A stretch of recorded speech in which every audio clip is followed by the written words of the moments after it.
everyone, and welcome to the Cinema Condition, a podcast devoted to analyzing films and what makes a movie a movie. I am your host, Raul Alejandro Mendoza, a filmmaker, podcaster, and lover of cinema. Today, I am joined by Luis Gerardo Garcia. They are a nurse and very much a fan of movies. And today, they have selected War for the Planet of the Apes as we conclude our look at the Planet of the Apes reboot trilogy. Hey, Luis, how are you Hello. doing today? Um, I had a really good day at work today, but I'm currently in a lot of pain. So, just real quick, I had a soccer tournament yesterday for the first time, Yeah. and I'm currently living in a place where the altitude is like 6,000 feet above sea level, and Oh my so I God. wasn't. I guess as a nurse you should know, right? But I guess as a I'm just kidding. As a person like myself, I didn't realize that. I guess I was gonna be that oxygen deprived, and so I was breathing a lot heavier, and so now all of my intercostal muscles around my ribs and the back of my ribs, they all hurt. So every time I breathe, I'm in a lot of pain. But I'm blessed to be here. I'm blessed to be speaking with you, and I'm blessed to be, you know, talking about this film. Yes, sir. Luis has been here for the last 2 weeks as we began our journey with Rise of the Planet of the Apes.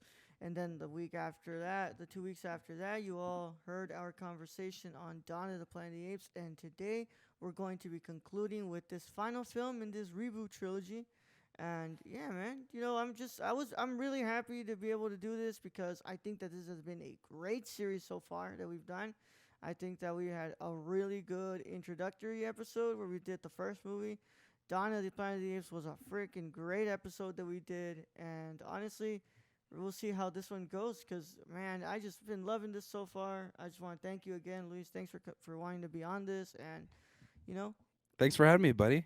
No, yeah, it's actually a favor to me because I enjoy talking about this, and you know how much I enjoy these types of things. So yeah, I appreciate you for letting me come on here in your platform. yeah, man. It's like, we spend so much time away from the mic together. We never Mm-hmm. get to do this all the time, but what's No, it called? When yeah, we do, we get to make some real magic here, right? I think so. Yeah, Yeah, man. it's a good way of Yeah. putting it. Mm-hmm. Yes, sir. Yeah, but not much going on today over here. No, it's gonna be a really busy week this week, man. Oh okay. How my come? God. Got a lot of stuff to do. Yeah, a lot of stuff I had to do. Mm. This on Sunday. Yesterday we had to do a watch along on the Nerdcore channel, and Uh huh. that freaking wrestling pay per view did not finish until like 11 something. So I was just dead. I What wanted to go to bed. What Oh are we my. right now? Elimination Chamber. No, no, Or what was the last one? WrestleMania's until April. No, WrestleMania's I until mean yeah. Elimination Chamber was the last pay per view, or which one was the Yes, last one? last pay per view was Yeah. elimination. Yesterday was AEW Revolution for the other Okay. company. Um, Oh, that AEW. Right. Right. Right. AEW, Mm-hmm. yeah, we did that, but that was such a long pay per view, and I just went to bed exhausted, bro. So today, of course, Raul had to watch the movie Uh because huh. Raul couldn't get to it over the last couple of days because it was just really difficult to find time. Right. And Raul had to go in and out of sleep during this movie, which just felt like a terrible disservice to what an amazing movie this Mm-hmm. is. So you could imagine how many times I had to rewind the film because I just kept waking up.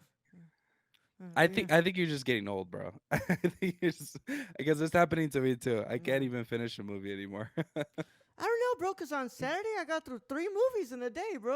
You Oh, know? did you not? Okay, Yeah. okay. Yeah. Yeah. What's it called? I watched 2 movies that I needed to review for the YouTube channel, and then I watched Mhm. RRR in the theaters, and then yeah, like Okay, I okay. was able to get through all that, and Oh, dang. so You know, I've been slacking in the whole movie theater department thing. I have not. I think the last movie that I saw was what Avatar, and that was December time. and you fell asleep during that one. And there you go. And I fell asleep during that time, so I had to leave and then rewatch it later on. But then I'm excited for the next movie that we're gonna go watch. That I'm gonna go watch is Creed 3 Oh with Michael man, B. Jordan. He's yeah, one of my favorite actors right now, and I definitely want to see how how he comes up and stuff like that. yeah, His physique looks amazing though. oh yeah, And his physique and what's his name? Kang the Conqueror. man. Forgot his name. Jonathan Majors. Yeah, he's a great actor. I think he came out in that movie with where he was a pilot too, right? Back in Yeah, the Devotion. Yeah, 40s or 50s. Yeah, yeah. He's a great actor. yeah, I really man. like that dude. I really liked Creed. I think that for the first movie that Michael B. Jordan ever directs in his life, I think that Mm, he did a really good job at what he was trying to get across. There are some little, things in there that I was like, okay, you can mhm, fix this up. This is your first movie. It's the first time you've ever direct. Plus, you're given a franchise when you're for your first movie you're ever gonna make, so that's kind of yeah. difficult already. But I liked it. I definitely I got to watch that on Friday. I had to review that this Mm, week for the Nerdcore, but mhm. yeah, I really like that, man. I really like that. Yeah, Jonathan Majors is just an incredible actor. That man. If you ever get the Yeah. chance to watch The Last Black Man in San Francisco, oof, Okay. he's amazing in that movie.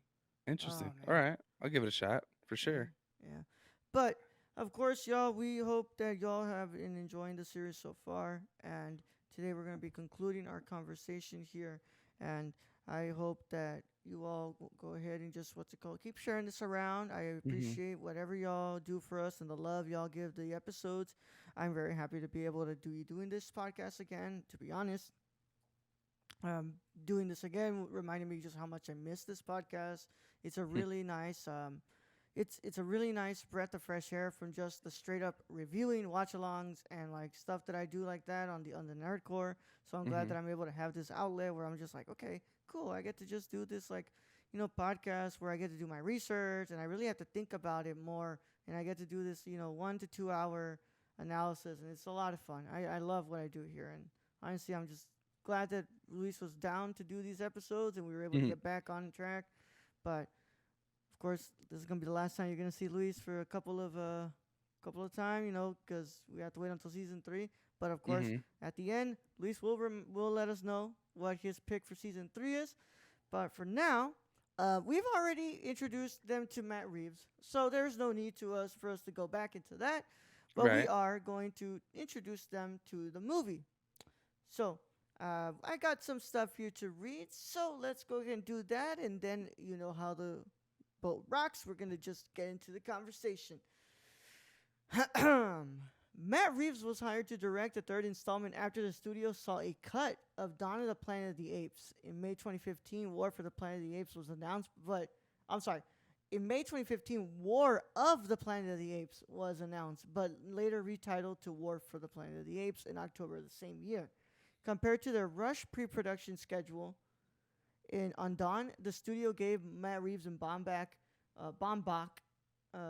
plenty of time to develop the third film in the trilogy. Tony Kebbell had expressed interest in reprising his role as Koba or playing other characters, but after Reeves and Baumbach thought about it, they felt they had nothing left to do with Koba. And just to interject there, I feel like the way that they, had Koba appear in this was just Mhm. perfect. Perfect It way to do it. was. It Yeah. was.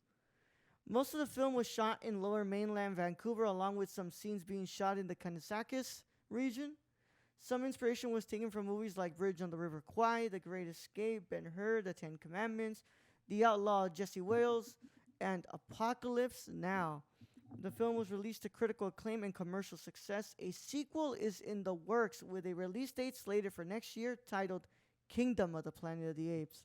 The film is set to take place many years after the events of War for the Planet of the Apes.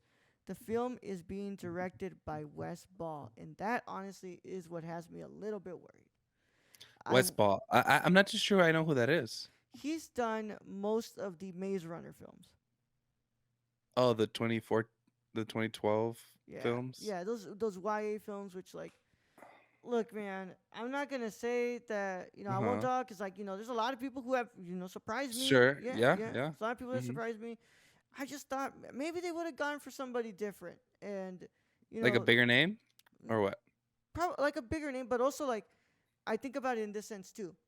Like this is a series that has a lot of like like a lot of steam behind it, and this Right. could also make a name, right? Like I can't Of course. like the thing that I always argue about like Marvel for a sense, it's like, hey, these big projects, give it to one of these lower names so they can make them like a household name, so that way they can get better at their craft.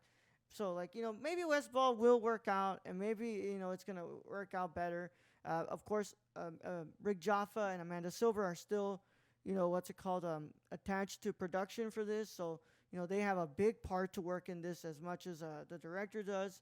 So maybe it'll work out. But I'm just like, when I saw that it was West Ball, I was like, man, I was Mm. like, maybe we could have gotten somebody else. But for now, honestly, I'm still looking forward to this movie. I was kind of a little let down that that's the person that we ended up going with. Where Mm-hmm.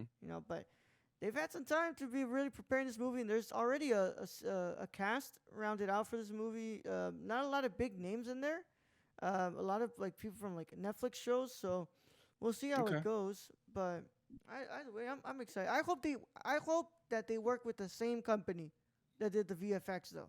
That's the only thing I'm asking, because like those VFX are picture perfect. Yeah. Yeah. Well, I'm excited. Actually, dude, I was so dumb, but like, I was trying to when you had told me about this film, Kingdom of Planet of the Apes, that was being filmed. I actually looked it up on YouTube because I thought maybe like, oh, there's like some sort of trailer to it, and there it was. I clicked on Google, I mean on YouTube, and it said trailer, and so I clicked on it, and it Fan was made just like trailer. it was just one of those fan made stupid. I mean, it was cool, but it was just like, oh, okay. Dude, And you know how I many was watching times? it, dude, and I was watching it, and I was like, okay, this kind of looks familiar to be honest, but okay, like sure. Dude, all dumb, bro. If that goes to show what kind of day he was having that day. Yeah. um, Dude, it happens, bro. Like honestly, Yeah. I remember somebody tagging me in a like supposed trailer for like Uh, Game of Thrones season 7 when that was coming out, and I was yeah. like, "Yo, why is there scenes from Vikings in this? Like, why? Where the hell Just is some that? random ass clip of like ancient. Yeah. Ancient aliens and stuff? Yeah, it's like, what is this? That's funny. But yeah, man, it happens, bro. But Yeah. um, just a little bit of thoughts here. I am, I'm just always amazed by this movie, man. I remember when this came out. I bought the Blu-ray when this came out. I bought it because, like I said, during this time is when Luis told me about these movies, and I was like, okay, man, let me see what these are all about. And I like this was really bold of Raul, because like I think about Raul right now, who wouldn't have paid full price for a Blu-ray of a movie that he didn't even watch. Yeah. But Raul was like going off of a lot of hype from Luis, and I said, you know what, I'm gonna buy it. And I bought those movies, and I was like, I was just amazed, man. I was amazed Yeah. about these It was movies. one of those moments where you actually trusted my judgment and you're Yeah, like, all right, fuck it. Like, it's yeah, got to be that good. yeah. And it was. And it was, right? Like, Yeah, honestly. it was. It was. It was that good that that it ended up in my top 10 of the year that year in 2017. Mm-hmm. It was up there. Um, but it's just, oh god, I really do love it. I think that it's crazy to me that Woody Harrelson got on an interview, and he said that like he wishes that he could go back because he would do this character 10 times different, you know. And I was Yeah. like, he feels like he just didn't do that great of a job in this. Where I'm like, I'm watching this and Mm. I'm like, Woody, are you smoking crack? Because Yeah. you're like working great in this movie. Like the fact that you have this great of a chemistry with Andy Serkis when he's Mm-hmm. in a freaking motion capture suit is crazy. Like, I really do. I really do love this movie, man. It's just, it's one of those that I appreciated it again after watching it, and I was just like, Mm-hmm. man, this really is a near perfect conclusion to this trilogy. Mm-hmm. And now that we know that there's another movie coming, I was just like, oh wow, like I really do think that it was perfect the way they ended that movie, and they were to like, m- you know, leave great ground to cover in the next couple of stuff. Yeah. So I have a question for this new movie coming out. This new film is going to be following who am I? Who are they following? Not obviously not Caesar, right? Caesar's No, probably dead. gonna be long dead. Yeah, Yeah. because it says here many years in the future. So I'm assuming probably the development of early society, like right? Maybe just. Yeah, I think so. I don't know exactly where this is gonna go. I Mm-hmm. would hope that we still very much have some sort of like reference to Caesar, because like the way that, at least the way that Rupert Wyatt and Matt Reeves went about it Mm-hmm. with this trilogy, where they were like, hey, we're not gonna outwardly try to make a shot for shot remake of the last movies. we want Hmm. to what's it called pay homage to these movies. I hope that they pay homage there too and just talk about just the influence that Caesar has, because especially in this movie, I think you see a lot of what Caesar does for his people and what he leaves for Hmm. them, and just like he even tell like in the end, it's what he says. But I don't know, man. There's a lot of things that they could do, dude. Like I maybe like you know Caesar's kid, like Cornelius, or Yeah. but I think that would also be such an easy way of going about it. Maybe Cornelius's grandkids Grandkids, yeah, or his grandkids. yeah, Give a separation of yeah, give a separation from Caesar, just so you can see how society has progressed yeah, with how the apes are actually running it. I think that would be a great way to like show what the next step in the franchise is, yeah, and seeing how they interact with like the limited 1% of the population of humanity that's left. yeah, Because if they're gonna continue with that, then obviously humans still survive, but a small percent, I think 99% of them were already extinct. But yeah, yeah, I'm excited to see what they're gonna go with this, but yeah. we'll only know until next year, right? Exactly. We'll only know Yeah. until next year. But Luis, Yes. are you ready, my friend? I've been born ready. Apes together strong, baby. This is our conversation on Matt Reeves' War for the Planet of the Apes. So we opened the film by going into like a conflict here. The army has Mm-hmm. sent the people, and also something that is really, really good, really important to note is that now some of the Koba loyalists have joined the army, Mm-hmm. and they're trying to hunt down Caesar. And at this point, Caesar feels like a myth to the humans. They're like, they say that he's living here in the what's it called, in the forest. He might Mm-hmm. be alive, he might not be. We don't know. It's just kind of like a myth, Mm-hmm. and they're like, well, I don't know. It seems like what's it called? We need to go out there and see. But also, we are being given this information that the simian flu has also kind of mutated, Mm-hmm. and it's causing people to lose their, like, not entirely their mind, but like they're starting to regress back to more like ape like Yeah. personalities.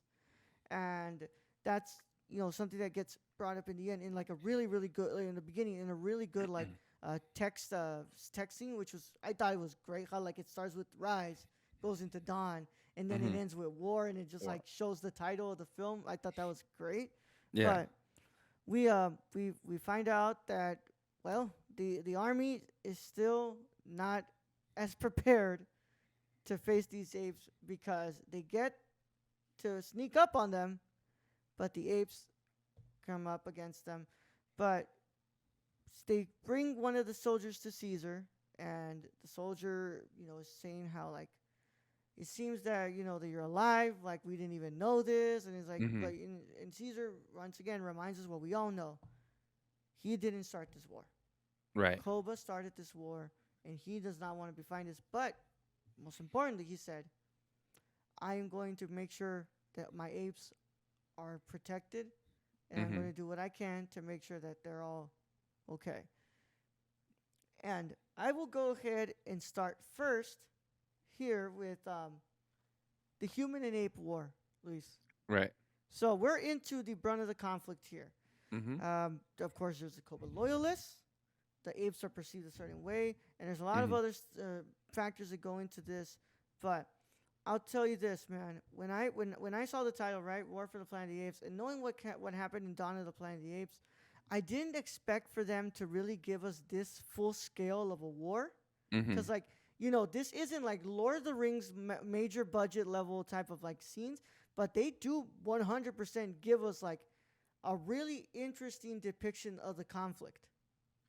Right. And especially in the beginning scene where they're literally, it's just rifle fire, like just at each other. And then sorry, I'll let you continue when you introduce them, but I wanted to talk about the apes or the Koba loyalists Yeah, within the humans. they also named them a specific name. I think they were what, donkeys, right? They called them Donkeys, donkey. They called them donkeys. donkeys, Yeah. which I mean, they were basically like the lowest respected soldiers in the human ranks or whatever, because they essentially all they were was like carrying their ammo or carrying their equipment, and basically just like made as like a joke, all in return for them not to spare their lives. um like you'll see in the film, whomever is interested in watching it, you'll see people like Winter, right? Winter's Mm, one of those albino gorillas who, because of his fear for humanity, or his non-loyalty to the apes themselves, he cowers behind them and he gives them Caesar's like address and location of where he is, and yeah. ultimately that causes even more tension within the war itself, because they end up killing the wife of Caesar, and it's like, What bruh. a what a that's such a heartbreaking moment because like Uh-huh. in that honestly that's exhibit A of like E Yeah. of moments where I tell you if Andy Serkis wasn't nominated for this movie, you are Mm-hmm. freaking blind to Yeah. this man's because you look straight at Caesar's reaction Mm-hmm. and like it's like in a like you can see it like where it's like it's registering, it registered, and he just goes 100% primitive where he's like, I'm gonna go and kill you, like I'm Yeah. gonna run at you, and to the point where he actually like gets on the rope, but he gets, what's it called, the colonel kind of like rips it off. Mm-hmm. But I remember the first time I watched this, I was like, oh my god, man, you guys are dumb for not what's it called, for not nominating this. Just look Mm-hmm. at that scene. And there's other ones like everything inside the prison Mm-hmm. and everything with the colonel is genius, man. It's Yeah. genius. But um, that is saved for my other stuff when I'm always just what's it called, going about why the Academy has missed the mark on a lot of things. But um, yeah, and that just is the casualties of war, man. And it's just, but that right there, 100% shows you what side these what's it called humans are on. Like this is not the army that came in before. Like this wasn't not the army, but this wasn't the compound. The people from the compound in Dawn Mm-hmm. who had some sort of respect for Caesar in a way. Mm-hmm. Straight up, this army doesn't care. They're like, Yeah. no, It's military led and it's military minded, and it's shoot to kill. Their purpose is to win and save the little bit of humanity that's left. And so they'll have no sympathy for whether they kill ape yeah, women and children. You know. yeah. And they killed the wife and they killed Rocket. Who, which Yes. by the way, Rocket had just come back from Yes. from his what's it called mission that he has been like trying to find a place for the apes to relocate, and he found a Right. desert. Found a desert, Yeah. which I don't think what's it called, the desert's gonna be the best place for you to make a settlement, Yeah. Rocket. But He was probably in New Mexico or something. yeah, something like that, right? Yeah. Yeah. Or But Arizona. Yeah. Arizona, where Brad is at, yeah. Yeah. But he comes back, and Rocket also gets to. Apparently, it's kind of alluded that Lake was somebody that Rocket was like involved with, and like he loved her and stuff, and um, which just it's heartbreaking how they Mhm. just get killed. But luckily enough, Cornelius was hiding and he didn't Mhm. die. Uh, but the conflict is it's really interesting in that way because it really shows you, bro, just how similar like they all are, and that's kind of the overarching thing that we've been talking about this whole series here, is that Winter is like he's a freaking spy, bro. He's somebody who's like he's obviously afraid. He has a fear, so he goes in there and he wants to make sure he can get intel, and like Mhm. he's the one who leads them to to have this first attack. And by the way, I remember when I first watched this movie, I was so confused as to who the hell that was. I was like, I do not remember you in Dawn of the Planet of the Apes. Yeah. Like, also, like, it's a big body gorilla, bro. Like, that's like, holy crap. But just I also think about the way that the war has shaped Caesar in this movie, Mhm. because Dawn of the Planet of the Apes, Caesar, would have handled that a little differently than War for the Planet of the Apes, Caesar. And you can Mhm. tell 100% the effect that Koba had on him, where he was just like, I'm not going to tolerate this. Yeah. He's not allowed back in here. He's not. Mhm. And I feel like, what's it called? Don Caesar would have just been like, guys, we have to make sure that apes are always protected, and we gotta forgive them and be like, no, Right. no, he doesn't care here. He's like, you come and mess with my apes, you Yeah, let's come and you back. can't blame him either because I mean, the guy lost his wife and his child, and then the thought of also losing his youngest child also was hard on him, you Yeah, know? So yeah, I doubt it's like it's one of those things where it's like I have nothing else to lose, you know? yeah, And now Caesar is like with the perception of, man, I have to save my own race. I have to save my own people. yeah. So so yeah, we saw that, but talking more about um Winter, do you think that he was in on it the whole time? Because I know he said that he had mentioned like, well, it's because they were threatening me and they said that they can spare me if I gave him your address or whatever. But do you think the whole time I think he was involved the with whole time. you think so? So Yeah, he was playing everybody. I think he was playing everybody. Wow. Especially the way that, just like, to me, it felt like the body language every time he was around Caesar. I was just like, no, man, I think Was this he like guy's been rigid? playing. Yeah. Yeah, Hmm. like, and especially because Matt Reeves took so much of inspiration, like religious inspiration, from this Hmm. film.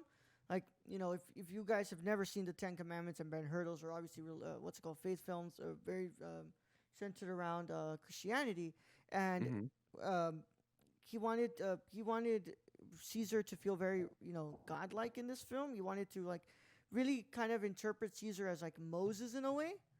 And to me, that was Judas. Winter was Judas, bro. Like, and he was giving away Jesus' location, like, and he did to Right. Caesar exactly what Judas did to Jesus. Right. That's a So good perspective to have. Yeah, you're right. yeah, This movie is very like religious based in that sense of betrayal and godlike, yeah, qualities and having followers and yeah, yeah, that's a really good perspective. I didn't even think about it like that. yeah. It's a good perspective. Of Yeah. course, I will go into, like, of course, like I said, in the last couple two episodes, we've had like big conversations on certain characters. Today we're gonna have our final conversation. We're gonna really, like, dissect what's called Caesar in this Right. movie. There's a lot of really important characters in here, like Bad Ape, the Colonel, Nova, Mhm. but I feel like what's it called, Caesar is really the one that we have to kind of talk about here, in the way that his influence is going to, like, continue throughout the society. But Right. yeah, that was to me, that was the Judas moment, bro. That was the Judas kiss, and it was just, yeah. Winter to me was always involved in it. That's why I said all my homies hate Winter, bro. All my homies hate Winter. Yeah, um, yeah, I know. you know. Yeah, but I always found it interesting, the loyalist perspective, and, Okay. and Maurice kind of says it like, you know, Koba had so much hate in his heart that it kind of spoke to everybody else who kind of was in that moment. So it's not out of left field that there would be loyalists who would want Mhm. to separate from the colony of apes and Yeah. go over to, what's it called, to the humans. But it also goes to show you is that, as much as you are blindly wanting to follow Koba's, what's it called, rules to the humans, you will always be just another ape. And that also reminded me so much about, like, pre-Columbian conquest with Cortez and the Mhm. other, the tribes who were obviously not fans of the Mexica, and they decided, we're gonna help the Spanish out and to help them out by, what's it called, trying to conquer. But at the end of the day, what did the Spanish think? They were like, no, these are just savages. We're Yeah. just gonna conquer them once we're done with all this. The same way that this army is just kind of like, yeah, we're gonna treat these monkeys like shit, because these apes like shit, because who cares? At the end of the day, they're just apes, and Mhm. they carry the same flu that is disrupting everybody else in the planet. Yeah, and I was going to say there's a lot of parallels like you had mentioned to real life, like of how there is this one set of group of people that will go out of their way to betray. And I'm not trying to say like, oh, your own kind, but just kind of like Yeah, people of your same stat to try to appease this other ethnic group or whatever. yeah, And yet that ethnic group will always think of you as not even one of us. yeah, It's yeah, kind of like, I mean, I hope this isn't out of turn, but it's kind of like self-hating Mexicans, yeah, right? They'll be like first, second generation. I'm sorry, or first, second generation Mexican Americans. They'll come to U.S. right. Their families are Hispanic or Mexican of Mexican descent, and to appease to the majority, they'll start hating on their own yeah, kind. They'll be like, "No, deport them," or "Why are they here?" and stuff like yeah, that. I feel like there's a lot of parallels to yeah, the society like that, especially how some humans really think about the apes like that in that sense. yeah, one hundred I thought that was, percent. I thought it Yeah. was interesting. Hmm. And it's once again, it just goes back to appease, in a sense, it's trying to appease the legacy of Koba and what he Hmm. presented here, but also it's to appease the army, because they're like, yes, we want to make sure that Caesar goes down. But Right. throughout this whole film, I never truly feel that these loyalists ever have any reason why they want to be with the humans, other than we just don't want to be like you, Caesar. We don't. Yeah. And it's like, what, it's the blind leading the blind, 100%. Well, we know that in this film, right? We know that not every ape Yeah. in the entire planet lives with Caesar, obviously, right? No, of course not. So, do you think that some of the loyalists, Koba loyalists, and things like that, are some of the apes that were actually outside of that ape colony and were actually struggling? Yeah. And so they saw that some humans were actually like, "Oh, let me at least feed him or her," Yeah. and they started to get that loyalty from the apes. I think that's what happened. Because I don't think, like you had mentioned, I don't think there's like a big reason to where they can be like, you know what, I'm so loyal to Koba that I'm like willing to leave my colony and stuff like that. I Yeah. think it has a little bit of safety that they want, and then two is like maybe they just didn't have that same reliability, the same or those same like opportunities that the colony that Caesar had Yeah. for them. Maybe they Yeah. didn't want to follow his rules. Maybe they didn't want to follow the apes don't kill apes and apes stronger together. Maybe they didn't want to follow that, and so they started their own colonies, and maybe they Yeah. weren't successful, and then that's why they kind of found the humans. Yeah, and in a way, also kind of like a sort of brainwashing, right? The Yeah. humans decided, hey, like we're gonna like, and like we said in the second movie, just Right. how all this rhetoric is being pushed and pushed and pushed, and like eventually that's when the humans are gonna use it, and they're gonna be like, well, look what they did, like look at what Mhm. this is, what Mhm. Caesar's, what's it called, plan is all to keep us like this, like if you help us, we're not gonna treat you as bad as like we that Caesar would treat Koba, and like all these Right. things that would cause like, and like Caesar says, what's it called? None of the humans actually know that Koba was the one who started the war. Like they Right. just immediately like, oh, the apes are the ones who started it. They're all the same. All Mhm. the same, and it's like, yeah, it goes, what's it called? It goes hand in hand with just this feeling to me that, like, other than the gorilla, like the one gorilla, the one who's like, who ends up like turning at the end of the movie, like he's Mhm. the one who's just kind of like there, like I just don't want to be like like you, like they've been telling me like you are this and you are that, and it's like I don't want to do what you are, and like, Mhm. yeah, it obviously has like change of heart at the end, but yeah, I never really felt like there was a concrete reason why these apes would just outwardly just hate Caesar and his colony. But Right. Unless also it could have been because he broke one of his own cardinal rules. yeah, And yeah, they said, "Oh, this god isn't as immortal as we thought. He actually is also faulting. He is also a sinner." yeah. A lot of It's like, parallels too. Yeah, a lot of parallels, I guess, to religion too. yeah, it's It's like, like, why oh, follow he you? has, he has fallen. Like, why would I follow him? Yeah, yeah. Why why follow somebody who doesn't practice what he preaches, right? Yeah. He Mm-hmm. killed his own ape.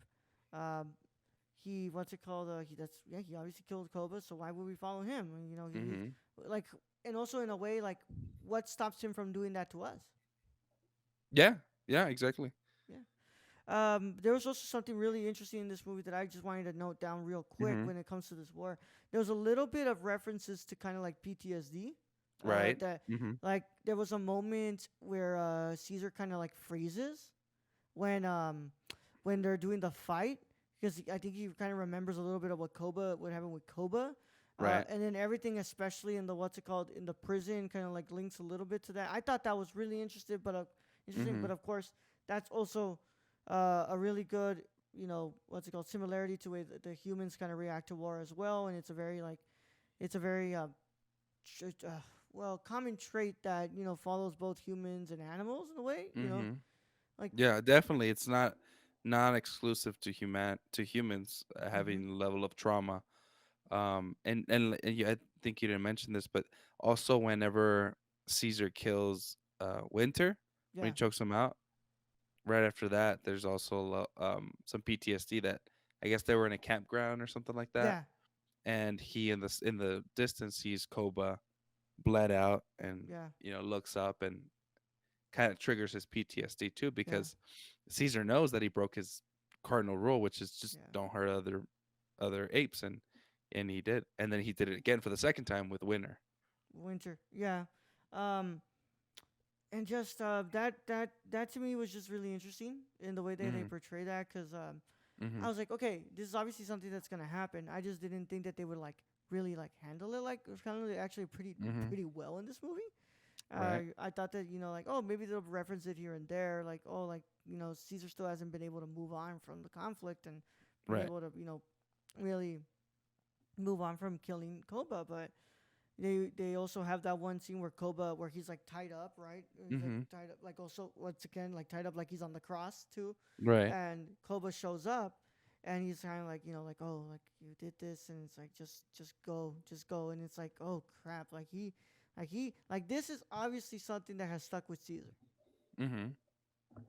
And I think to talk more about PTSD, it's a real traumatic thing that people, or in this case apes, go through, that can also alter a person's perception or cha- or character, right? Like one day, if you experience a level of PTSD, one day you'll go from being smiling all the time to eventually just being paranoid all the time, right? Every Yeah. little tick, every little book dropping, everything like that will trigger a sense of alarm in your body, Mm-hmm. which causes a physiological change for you. And Caesar, you can definitely see in this movie how that affected him and his judgment, and especially after the killing of his wife and his son.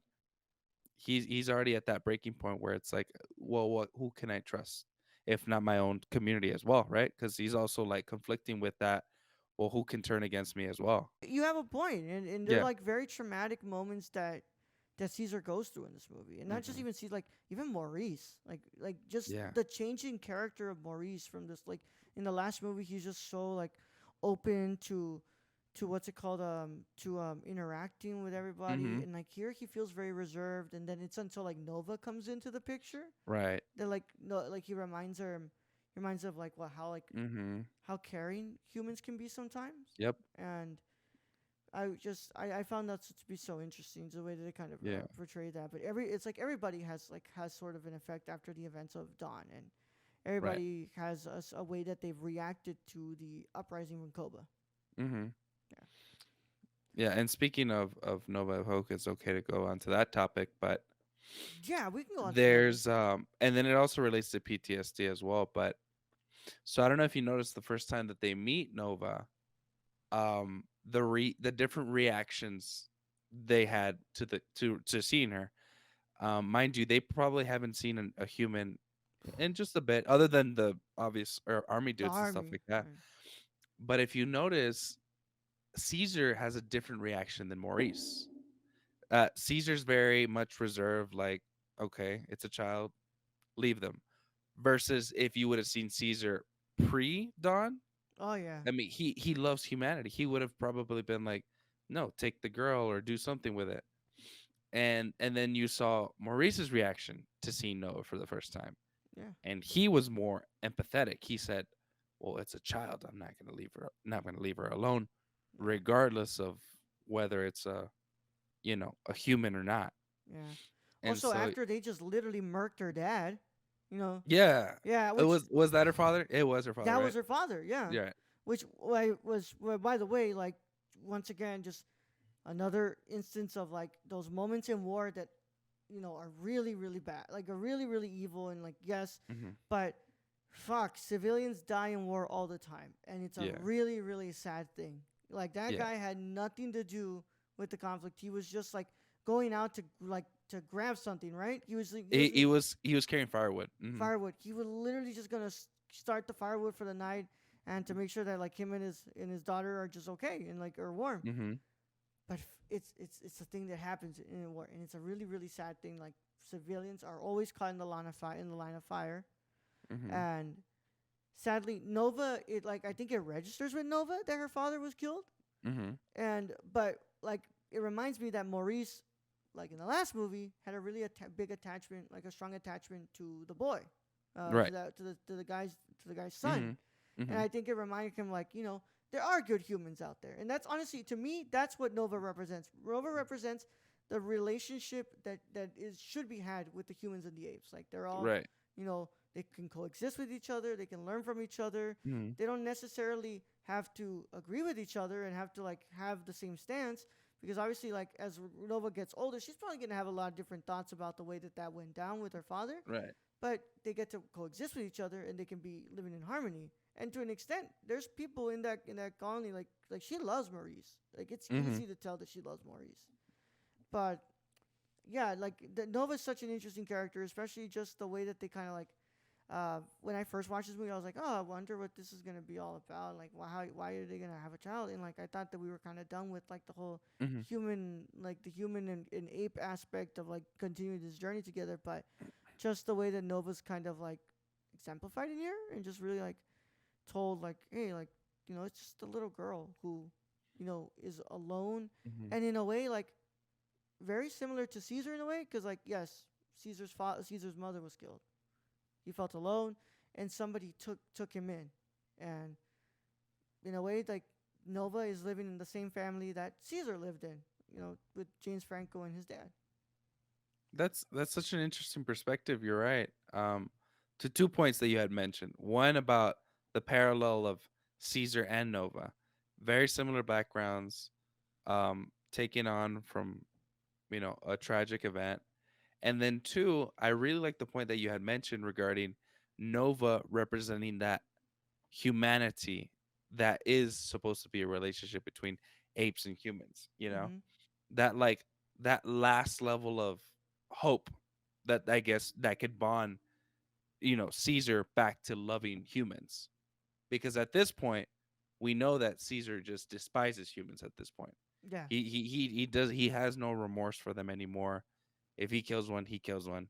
And when it doesn't change until they meet Nova, and like you had mentioned, it's a really good parallel to her being a manifestation of what good humans actually could be. yeah. Yeah, so that's such a great parallel. And just a little bit of background on Nova too. So from the original movies, she's the Nova is actually like the woman that has a love interest with like the main character in the original movies. Just The ones from the just '60s. from the 60s, yeah. Okay, So so no, I never seen those movies, so I'm just gonna go off what you're saying and believe yeah, you. so it like she plays like the mute human that can't really speak, obviously, Yeah, because they're regressed and they can't yeah, communicate like apes do, you know? yeah, But yeah, just a little small tidbit that I wanted to share with yeah. you. And it's so it's also like and I think that's where it changes. Like Caesar has a change of heart is when she brings him the water, Hmm. and she like Caesar also tells like give it to them too, like make sure like yes, like he was chugging on that shit, drinking that water, but he's like, hey, go give it to them too, because they need it too. And then Right. she comes back with food that they give him, and then the apes, of course, do the apes Right, right, together, right. and I think that's where really Caesar kind of has a change of heart. It's like, oh, okay, yeah, like there's still good in this world. Like there's like the Colonel is not a representation of all of humanity. Like this little girl who I put her through one of the most traumatic experiences of her life. I killed her Mm. father. Like she still somehow has love for me, and she wants to help me and make sure that I'm okay. I also just like I really also think that just it's like really cute the whole scenes with her and Maurice and just them just what's it called really forming their Like bond. bonding, Yeah, yeah. In yeah, a sense, he adopts her as yeah. like a child or pet, or I don't know what you would no, like daughter, right? Child, Maybe. daughter, bro, chill, Yeah, it's like a daughter. daughter. Yeah, Yeah. yeah.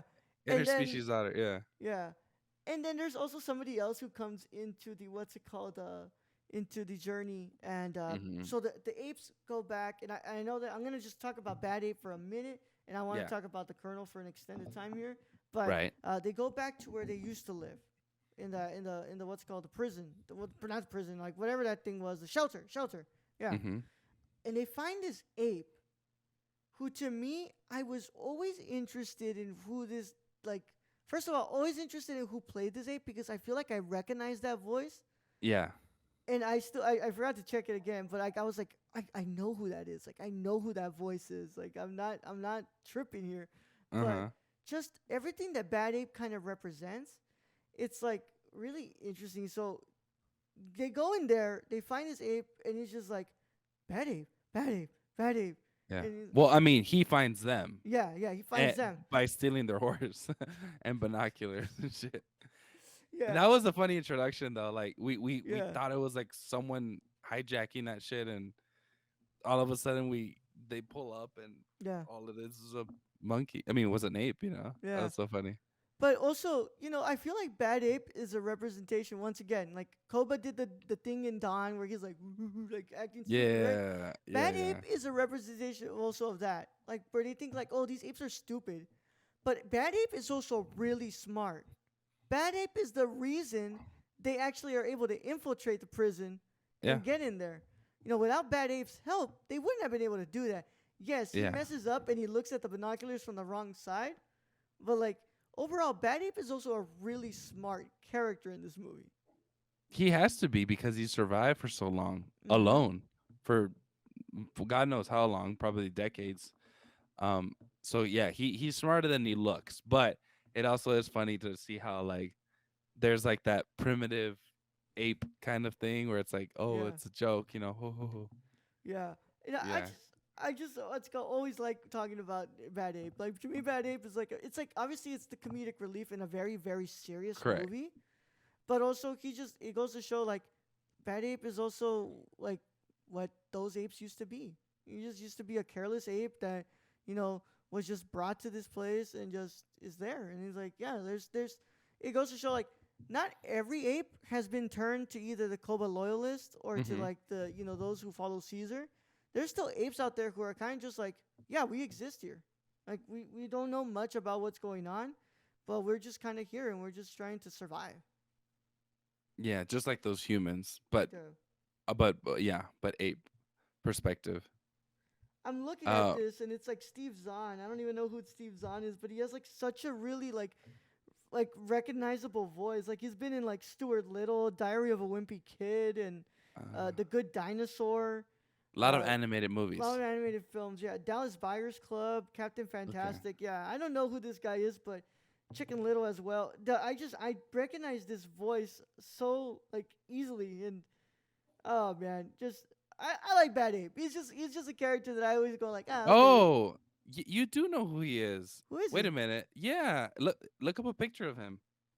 Uh, He's the dad that plays Greg's the father in Darwin Be Kid, A Perfect Getaway. He's the like psycho guy who's trying to. oh Di- yeah. yeah, dude. Of course I know who you. Yeah. No wonder, dude. Like his eyes, like even in his eyes in the animated as It- Bad Ape are very similar too. Like that, those big, Big eyes. eyes. Yeah. Yeah. Oh, shout out Steve Zahn. Yeah, shout out Steve Zahn, Yeah. bro. Yeah. That's such an interesting thing. That's What an freaking cool. interesting casting choice, dude. Uh-huh. Yeah. I'm glad they made him into a comedic relief though. Yeah, it Yeah. definitely fits him and his roles and stuff. Yeah. I think you need it in this movie. You really do like need some of those ones where you can feel like the levity of the situation. You get a Mhm. lot of it with Nova as like she's really starting to like grow with the apes, but Mhm. I think Bad Ape is just one of those where it's like, hey, I'm here and like, there's still many of me out here. And Mm-hmm. yeah, um, the Colonel though, the Yeah. Colonel. Let's go. We're gonna talk about the Colonel. The Colonel is one evil son of a bitch. He is one evil son of a bitch, but this is where the references to Apocalypse Now are just freaking on screen. But by the way, Luis, if you've never seen Apocalypse Now, my God, what a movie! What a movie! Is It's it? 1976 movie about the Vietnam War. Uh, it's a good movie, but like, wow, like they really did pull up these references because like just they kind of show, especially in the prison, just how much this war is getting to everybody there. Like just this like primitive kind of like the speech he makes them all do in every morning with like hurrah, hurrah, and like they're all kind of doing Yeah. that, and just also the way that like the colonel is just kind of losing it in a sense too is really interesting. But the colonel capture Caesar, and Mm-hmm. he recognizes that Caesar is the only person, well, the only ape or anything that is gonna make these apes work. And without Caesar there to like lead the apes, he's not gonna get any of these apes to do anything. So he Mm. decides to like torture Caesar up to the point where like the apes recognize like shit, we gotta work because they're not gonna stop doing this to Caesar. And I believe Lake was the first one who what's it called was like, come on guys, let's get to work. Like, look what they're doing to Caesar. Like obviously they're not gonna Mm-hmm. stop. Like yeah, Mostly, I wanted to talk about the Colonel and his great performance. Woody oh Harrelson, yeah, obviously the one that plays him. Uh, Great role, very intimidating role. Um, he's usually also a very much comedic relief. yeah, There are obviously his serious roles that he does, but in this one, you definitely see the fear of this man and the way his soldiers respect him and fear him in a sense as well, and even the way some of the Koba loyalists actually fear him, or the way they talk about or revere him, is similar to how the apes talk about Caesar, right? yeah, It's like the colonel is like the Caesar of the humanity because he's the one that's going to redeem all the humans and save them essentially, right? Because they're the last straw, they're the last soldiers in the world to be able to save them from anything, you know. mm-hmm. So I really like and enjoyed his performance in this film. I think I think it was really good. Me too, me too. I think that it's a great performance. He really kind of gets into like that part of the character that's kind of like really ugly to see because like it's astonishing to me just how quick he is to just pull the trigger on these apes. Like he sees that they're not paying attention to him, boom, he shoots that orange one, the what's it called, orange haired one, and he's Yeah. like boom, shoots him down, and he's like, oh, like shit, like this guy means business. But deep down inside the colonel, there's a fear of him getting that disease, getting the simian flu mutation, and Yeah. becoming one of them, especially because just I think to me one of my favorite scenes in this movie, one of the best ones, is when Koba, not Koba, I'm sorry, is when Caesar goes into that room and he sees what the colonel is going through, and he's starting to get the mutation, he's going through the mutation, and like you just see right in the face of the colonel saying, "Kill me, like just kill me, because I don't want to go through this. Like I don't want to become you." And obviously everybody else fears them. The soldiers fear them. The donkeys fear them, Hmm. and to an extent, I don't think Caesar fears him. Do you feel like Caesar fears the colonel? I I think in a sense he does because he knows what he did to his wife and his Yeah, son. You know, also Caesar doesn't have much to lose anyways, but I still think that there's like this almost respect that he has for the colonel because mm, it's this like you know, he's trying to, I guess, defend his race as well. yeah, So I see it as maybe Caesar also having that like respect of like, oh, this I don't know, this could be me, I guess, if I turn into the way of the colonel yeah. in Well, a sense. the colonel's also like in a way what Koba would have become if he didn't die. Yeah. Like that's yeah, Yeah, like respected and you know, unfearful of anything and willing to do whatever it takes and take down anyone, even his own people yeah. to survive. Yeah, and in a way, like it obviously the movie obviously makes a point to like say that that's probably what Koba would have become because literally he becomes like he sees Koba and then he sees the what's it called, the Colonel. But Right. yeah, it's like he's exactly what Koba would become, like this evil guy who is willing to you know you know take down anybody who comes in his path because Mhm. he has a goal and he doesn't care what he does to get to that goal, and he's very fearful and he's always standing in this like ivory tower. Like you see, like he's always standing at the top. And when he's down there, like even then, when he's down there, he's dressed as a soldier, right? But Mhm. every time he's up there, he's just kind of like relaxing. He's shaving his head. He's just Mhm. like, okay, like I rule over all of y'all.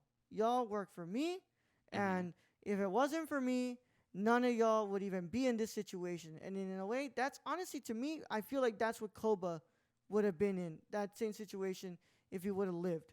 He would have been like, okay, I have my army, and you all should thank me because I have you here because of that, Mhm. and just follow me blindly, and then we'll see where we get. But to an extent, I feel like some of those soldiers don't even like understand why they're there.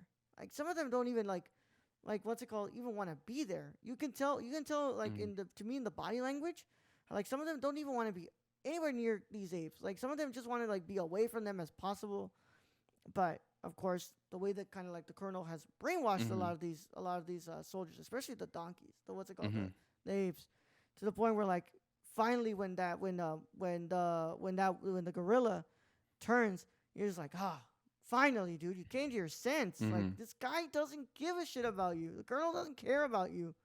He Right. obviously would turn his back on you quick if it wasn't for the fact that you would actually help him beat up Caesar. Yeah. A little bit of a god complex you can Mm-hmm. see him, Koba, and maybe even Caesar too. It's kind of Yeah. like that god complex of revere me and stuff like that. False Obviously, they go about prophets. it. Yeah. Yeah, I mean, they go about it in different ways, right? Of leading their people, but yeah. And I had a question or concern. Mm-hmm. Did you did you notice? Like, I guess a lot of them didn't want to be there and stuff like that. Do you think that the colonel had recruited these young boys and kind of forced them or drafted them into his army too, and out of fear, they're in that army? To an Because we extent, yeah. because we know that many years have passed, right? So we know that from Rise to Dawn, it was 10 years. Mm-hmm. And then from that movie to this movie is another what? How long has this war been going on? 5 years, maybe? A lot It of has to these, be a good amount of time because look at the way that Caesar speaks in this movie compared to the way he yeah, speaks in Dawn. He's speaking there you more go. eloquently. He doesn't Hmm. like do the no. Yeah. He actually speaks more like in like complete sentences. He speaks more Hmm. eloquently. So like I feel like there's got to be like 5 to 10 years that have passed. Right. And so a lot of the soldiers could be around that age where they just came into, a planet filled with apes, talking apes and stuff like that. Yeah. And so maybe I feel like as the population decreased, they kind of drafted these young boys into these armies and kind of out of fear, the colonel led these young boys into battle and stuff like that. Because like I'm imagining like how he managed to get so many soldiers to work for him when there is no form of government, there is no form of like structural society, right? Even the colonies that might exist within the humans isn't really like a structured society, right? They don't communicate amongst each other with other people, right? We Yep. saw that in Dawn. We saw that, San Francisco had its own little colony and then maybe little parts here and there, right? Yeah. But I feel like they follow the colonel out of fear. Yeah. And maybe it would have been one of those like recruitment at young age and let's fight for our people and kind of just gather from each colony that they visited, like, hey, we need the youngest boys here to come and help us in our Yeah. war or something. And it would make sense because like that's kind of the way that um sometimes it works within like militias and Yeah. guerrillas. You know, Mhm. they go into these you know, inner inner city or like more of the rural areas, grab whatever Mhm. they can get. They'll be like, hey, you're coming into the war front with us. Right. Be like, okay, you're joining, and cool, here you go. If you don't want to do it, then you're gonna get killed. Yeah. It, And I feel like that's what happened with like the army yeah, formation, right? Because a lot of them were just people who probably didn't even want to be there, yeah, you know? yeah, and it's why they're so like quick to enslave the apes too. They separate them, they Mm. enslave them, and they're like don't eat like that. They don't want to interact with the apes because they send in the freaking other guys to do the other apes to do it. Like Yeah. here, you go and deal with that. I'm not going to touch that because of course, first of all, you're gonna get your ass whooped. Yeah. But second of all, like they don't want to risk getting the simian flu, Yeah. the And mutation. I guess we can transition to that point if you want. Yeah, Talk a little bit about the simian flu yeah, and how it mutated from initially it just being something that wiped out the population to now having neurological effects on yeah, humans, right? So you had mentioned it before, but it kind of regressed the humanity in terms of like being able to have coherent speech mm-hmm. or to be able to communicate with each other. And I think that's the start of, obviously, if you see the 1960s films, humans at that point couldn't communicate either. They had Yeah, lost their ability to speak yeah, relating to that flu. And so in this film, you see an homage to that as well, yeah, to where now humans aren't able to produce that like communication speed. And I don't know if you remember, but last episode I had talked about how do we measure intelligence, right? Or how do we form a society, right? And mm-hmm. it's like being able to communicate amongst each other, right? Yeah, And so when humans start to lose that ability to communicate and understand each other, then that's when the downfall of society happens, right? yeah, Only the apes are able to communicate with each other. They have two forms of communication. It's speech, right? And then sign. Humans, if with this new virus mutation, aren't able to do that, right? And they'll start, bleeding out of their nose and mm-hmm. regress and eventually not be able to speak. And we can see that through Nova, which is one of the few examples that we can see here. Um, and then obviously we saw a couple other soldiers on the floor that the own army killed, out of Yeah, fear of that virus. yeah. Um, and I was just like, so they're regressing back to like apes who like Yeah. don't have a a coherent pattern of language. Yeah. They understand each other in a certain in a specific way, but they don't what's it called have a coherent way of speaking to each other like the way Hmm. the humans do. Yeah. And um, the colonel is so scared of that as well, along with the soldiers. But to me, the thing that's always interests me when I think about the simian flu and the way that this whole thing kind of mutated is just how far it got, bro. Because like you look at it from the beginning, right? Yes, it what's it called? It started wiping people off, but to the point where this virus is able to fucking backtrack you Hmm. thousands and thousands and thousands of years in your evolutionary line Hmm. is crazy. Like it's crazy. And that's the only first mutation we know about. Like imagine like in the next couple of films or something like there's like a sort of like new mutation that started to affect posture where they would have to start like hunching over all the time and Right. walking like Right. apes and stuff. And eventually all of them just become more ape-like. But to Or their me, or their brains get smaller yeah. Yeah. and unable to carry as much information, so they start regressing, unable to communicate with each other. It's all like a de-evolution of humanity, essentially what this flu is, right? Yeah. And at the same time, this flu or this has no effect in any of the apes. And so the apes will continue to get smarter and progress as a society, and humans will regress into what the apes were eventually. And so that's what like you were talking about. The Yeah. colonel is so afraid of how humans could actually get to that point. Yeah. And it's an interesting fear. Fear drives everything, Yeah. and we can definitely see that with the colonel It and the also goes simian. back to the point we made in Rise, Right. power. They want to feel Power. superior. They want to feel Hmm. like they have control over something. So when they finally regress here and the flu is able to get them back to that primitive, they're gonna realize like I have no way of being superior over these apes. These apes are truly the superior ones. I have no more power against them. I can't, like, obviously, I can't test on them anymore. Like, the only thing that I was able to do to make sure that I was able to, have some power over them was enslave them Mm-hmm. and shoot them if they act up and put them to work. Other than that, there was nothing else. Like, if I regress to that point, I'm just going to be forced to join them. Yeah. Yeah. And to an extent, like Nova is one of those cases where they're like, no, like, it's not gonna be like you can actually like interact with them and have a good life and be able to actually coexist with them, even though you have your differences. But then there's people like the Colonel who are like, no, I would rather be dead than ever get to that stage, and I would be crawling in my deathbed to try to kill myself to the point because I don't want to have to ever be like that. Yeah. It's like, it's like if, for example, something that we can relate to is something. It's like if Alzheimer's was like a Mm-hmm. transmittable disease. People would go left and right and be panicful and scared of being able to contract something like that, because Yeah. it does, in the same sense, regress you back into a primitive time, or Yeah. being able to Because you not don't have control over your remember. actions. Hmm. You know. Yeah, because like Alzheimer also even gets to the point where your body doesn't even recognize how to breathe anymore or how to Yeah. process food. And eventually, when it progresses that much, then you start getting dehydrated. Yeah. You lose your appetite. You're unable to eat, etc. So I feel like there's a lot of similarities in the simian flu and the fear that the colonel might have for that as well. So Yeah. it's interesting to note. Yeah, having no more control over his own actions, Mm-hmm.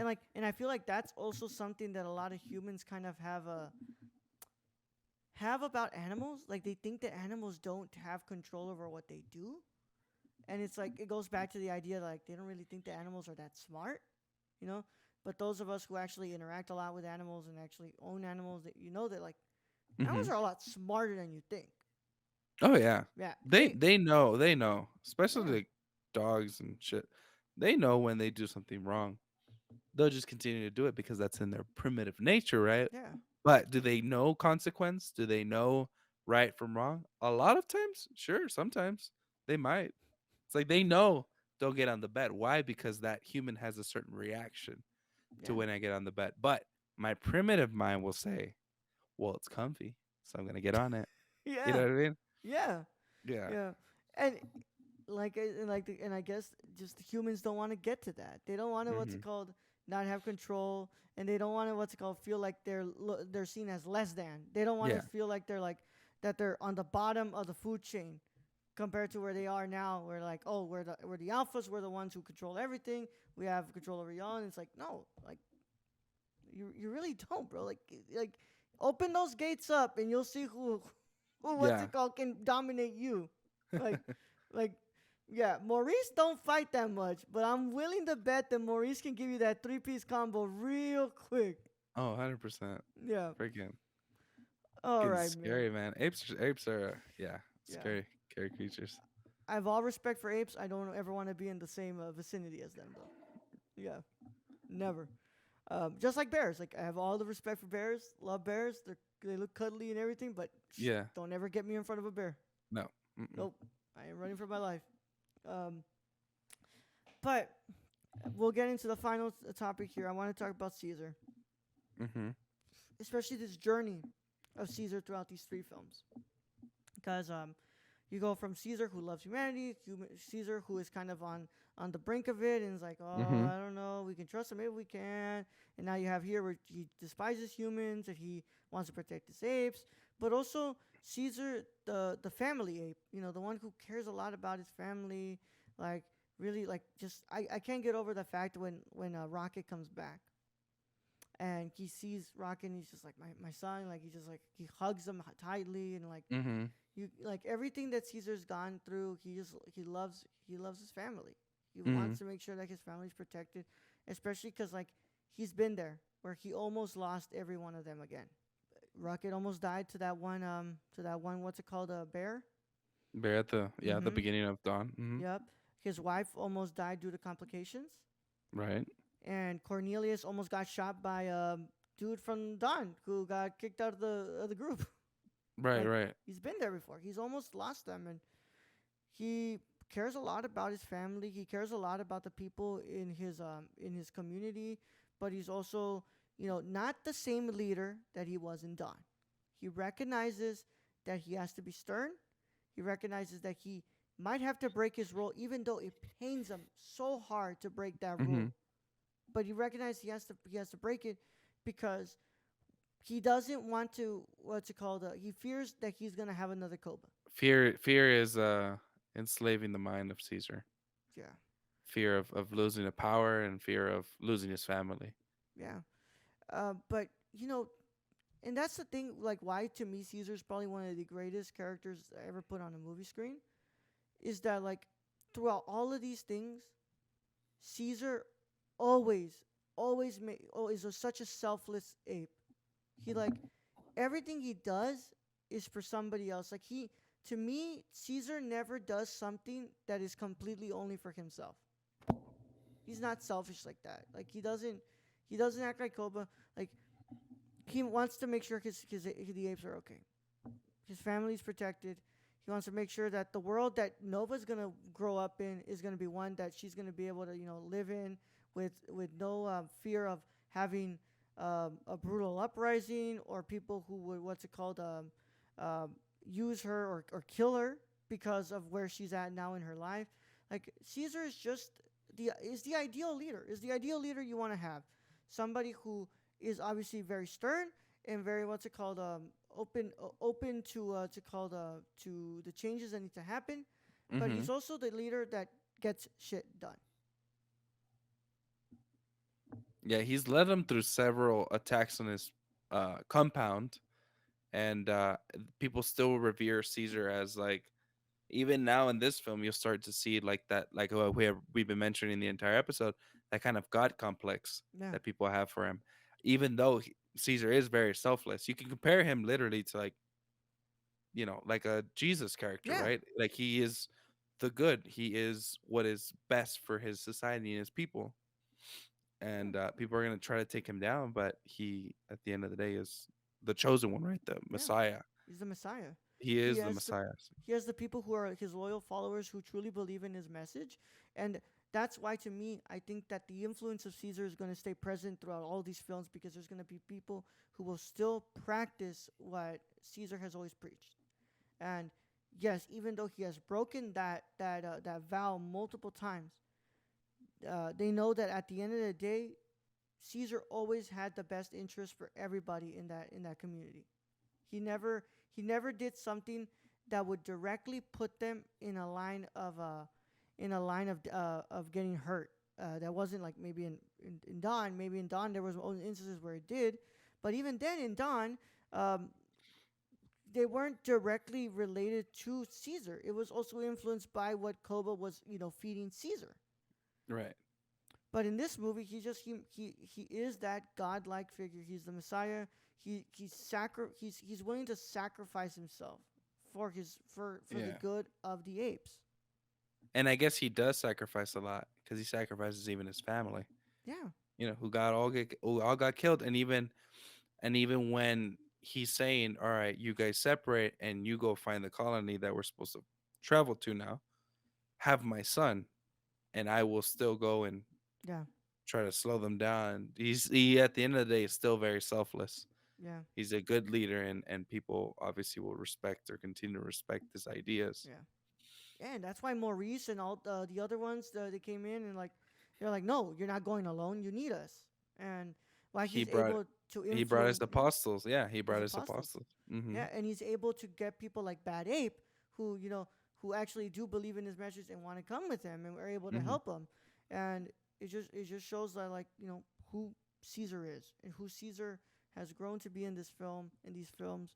And even though it is hard sometimes to really, back Caesar in some of the Right. decisions he's made early in the films, in this film he's completely the person you would follow. He's the ape you would follow, the the rightful image of the person that you would want to have there on your side.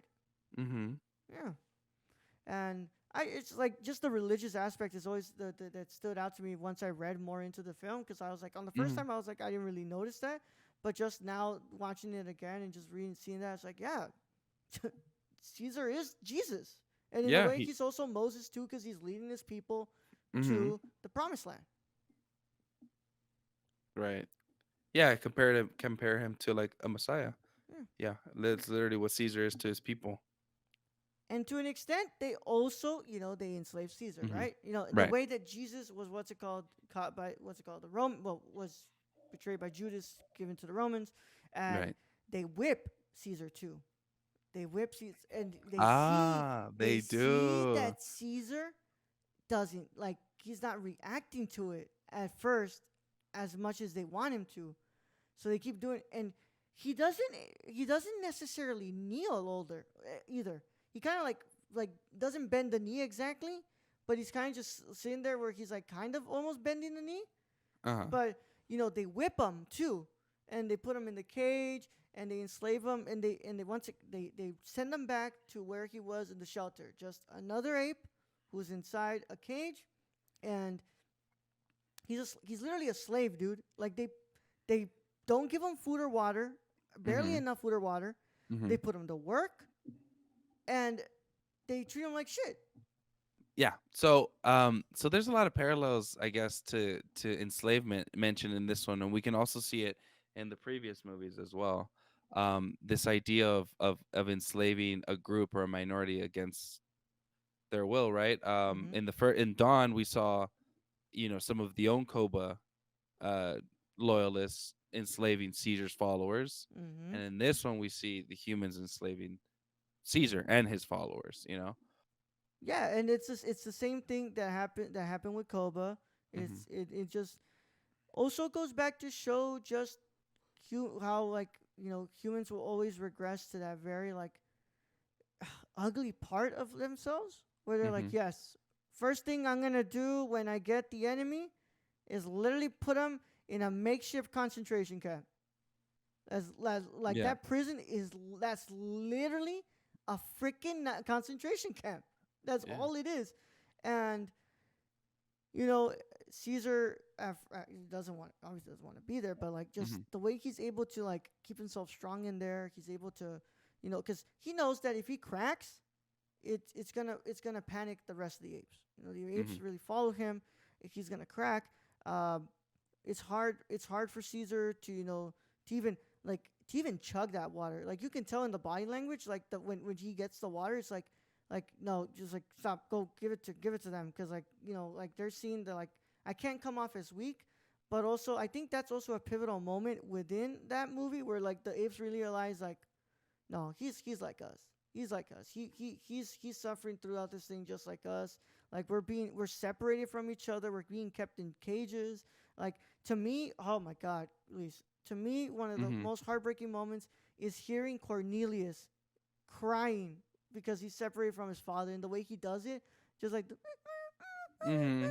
like like Yeah. oh my God, bro. Like, I shit you not, man. I could not hear that again. Like, I was just like, it was getting to me, dude. Like, I was just like, Right. oh my God. Like, just somebody just let the freaking ape go with him. Like, please. Like, poor little Cornelius. Which also, by Mm-hmm. the way, who calls their son Cornelius? I know that's such an old name though. It's powerful though. That's a powerful It's name. a powerful name. It's just as powerful as Caesar, Yeah. to be honest. Yes, Like, very. imagine name your kid Cornelius, that leader, automatic leader, Leader automatically, yes. leader, dude. But I just hear the name Cornelius, and I'm like, who the fuck Who- chooses to name their child that? But yeah, and the slaving is a very big part of it, and just it's it goes back to that religious aspect as well. The way that, like, Right. then the Jews were kept as slaves as well. They were you also think about the Jesuits as well, the Christian slaves, and it always comes back to that very, like, primitive, very, like, old civilization thought of, like, well, if we force them to work, they're gonna follow us, follow us more. And hell, maybe that really worked in the Middle Ages, but obviously, as we saw as history progressed, like, Haiti is a country because the slaves decided to revolt, and they Mhm. had a freaking what's it called, an actual successful slave revolt. So I just that's also a really interesting part there, and just it also kind of in a way is like as like we try so hard to like separate them and keep them away from each other, but like at the end of the day, like these apes have you know a common goal. Like even if they are kept away from each other, Mhm. even though if they're like demoralized and just made to like work all the time, they still will 100% want to get out of this situation. In a way, it's just like the human spirit. The human spirit will always want to go to the next level and like want to what's it called get better and want to progress. And in a way, that's even enslavement couldn't even keep these apes from wanting to like get out of there. Mhm. Yeah. So that should be it, man. That concludes our Yeah. conversation on War for the Planet of the Apes. Luis, I thank you so much, bro. Just a I great thank you trilogy. for. I'm gonna cut you off. I want to thank you for having me on this show, and audience. I do apologize for the last Cuts. maybe last cuts in this last part. Yeah. Going through something very personal, but Yeah. don't want to get into it too much. But just something personal, so I Yeah. apologize to that. I promise I'll join an episode of the Nerd Corps if y'all want to see me again, Yeah. and I'll be much better excited and have not the last 5 minutes kind of Yeah. jittery and stuff like that. But It's gonna be an interesting episode to cut. it is that their last portion is gonna be Yeah. kind of like, But I oh, got you. okay. This is my boy. I love this Yeah, man a lot. And what's yeah, it called? I got if he tells me, hey man, let's try to do this, and I'm like, all right, yeah, cool, I got you, bro. Don't worry, I got yeah. you. I got you. I Yeah. appreciate you, brother, and Always. I value our friendship, and I value um everything that you've done for me. On side note, I Yeah, hope it man. doesn't sound too cheesy, but thanks for everything you do, buddy. Seriously, you're Thank you're of you're a course, great man. dude. Of course. You're a great dude. I got nothing but love for you, bro. I always will say that, and I will admit, bro. At first, when you wanted to do this, I was like, I don't know. Will Luis actually want to be up for this? Like, this is a Yeah, very different podcast. This is not like the yeah, Nerdcore reviews. Like, you don't come in here and like, yeah, just give your thoughts and say a joke in here and there. Like, yeah. saying like that was. I Just was like, more hey, serious, more yeah. in depth. I got to use my brain this I time. use my Yeah. big brain activity. Yeah, yeah. But hey, man, Luis, you did a great job, man. I really Thanks, buddy. appreciate it. But you're not done yet. Oh, all Yeah, right. you know what is coming. It's the hot seat. Luis, you will be coming back for next season of the Cinema Condition, and that means you get to piss somebody off in the guest list because you're going to choose a movie that they probably want to do. And guess what? They are not going to be able to do it because you're calling dibs. So, Luis, can you tell us what you will be returning for season 3 of the Cinema Condition to discuss? I will, and it's going to be Transformers Dawn of. No, I'm kidding. No, no, no, I'm kidding. No, I'm kidding. I'm I was about to say, yo, you are not going to do that right now. No, no. This is a more modern movie that I'm assuming everyone's probably already watched, but it's something that I want to go ahead and revisit. Hopefully next season. Uh, Brendan Fraser's and The Whale. That's the Yeah, movie. the So, whale. that's the movie I want to watch, or I want to Discuss. get and discuss next time. I think it's a great movie. I talked to Raul about how it made me feel right after I got out of it. I'm not a crying man at all. I'm a To be honest, I didn't even think I had emotions in me this year, but apparently they came out when I watched this movie. So Yep. this movie is very, very special. Um, there is a lot of good things that I think could be said about this movie, and I hope we get a chance to talk Yeah, about man. that and discuss that in a future date. Yeah, man. I'm really Hmm. excited to talk about that movie. It's a movie to me that really stood out to me last year. Right. Mainly the performance, but I think that there's just a lot that's being said in that movie that's like really, really interesting to talk about because there's like multiple layers to that movie to me. Right. Um, but I'm really excited to get you back, man. I can't wait to talk about that movie. Thanks, buddy. Yeah, man. Yeah, and you all know that what's it called? It won't be the last pick for Luis. He will have multiple picks next season, so we'll see what else he gets. But that's for him to decide Yeah. as we reach the next season. Because I've delayed this so much, y'all, this season is actually gonna bleed into 2024. So Mhm. chances are that we're not gonna hit season 3 until like probably spring or Yeah. summer of 2024. So we'll see Sometime what's next up. year. Yeah. Mm-hmm. We'll see if we're even alive by then. Who That's knows? true. Hopefully we are, right? No nuclear war, no nothing, right? But Oh that's gosh. not to end on a bleak note, right? But Yeah. I'm really happy that we got to do this, man. I'm really, really thankful for you for being here. And yeah, what an incredible trilogy.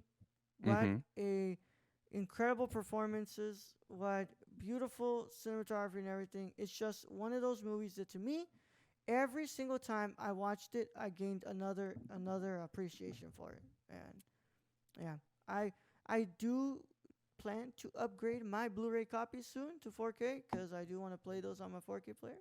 Yeah. But in the meantime, Luis doesn't have anything to promote on socials. If he what's it called? If he ends up on an episode of the Nerdcore, you can always catch him there. Make Mm-hmm. sure that you also what's it called? Check out like his one article on the nerdcore.com. Go and check it out. Give it some clicks. Give it some clicks. Um, he also what's it called? Will probably be on this podcast more often. But Mm-hmm. you know, I do. I'd love to be on the podcast more often.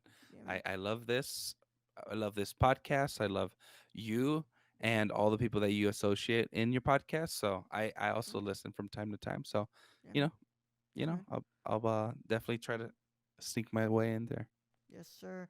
Yeah. And of course, you all can follow me on everything. That's the Nerdy Chicano. That's Mm-hmm. Twitch, Instagram, Twitter, TikTok, Serialize, and Letterboxd. All those wonderful platforms that you can find me on. We can talk about movies. We can do all those wonderful stuff. Just check that out. I'm also a part of the Nerdcore, so you can just check out the Nerdcore at thenerdcore.com, youtube.com/nerdcore, twitch.tv/nerdcore. Check Mm-hmm. all of that wonderful stuff out.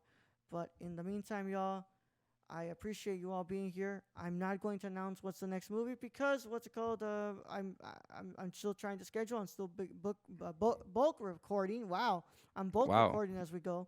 Uh-huh. But for now, it has been a pleasure being here with you all, and of course to my renowned cinephiles and scholars.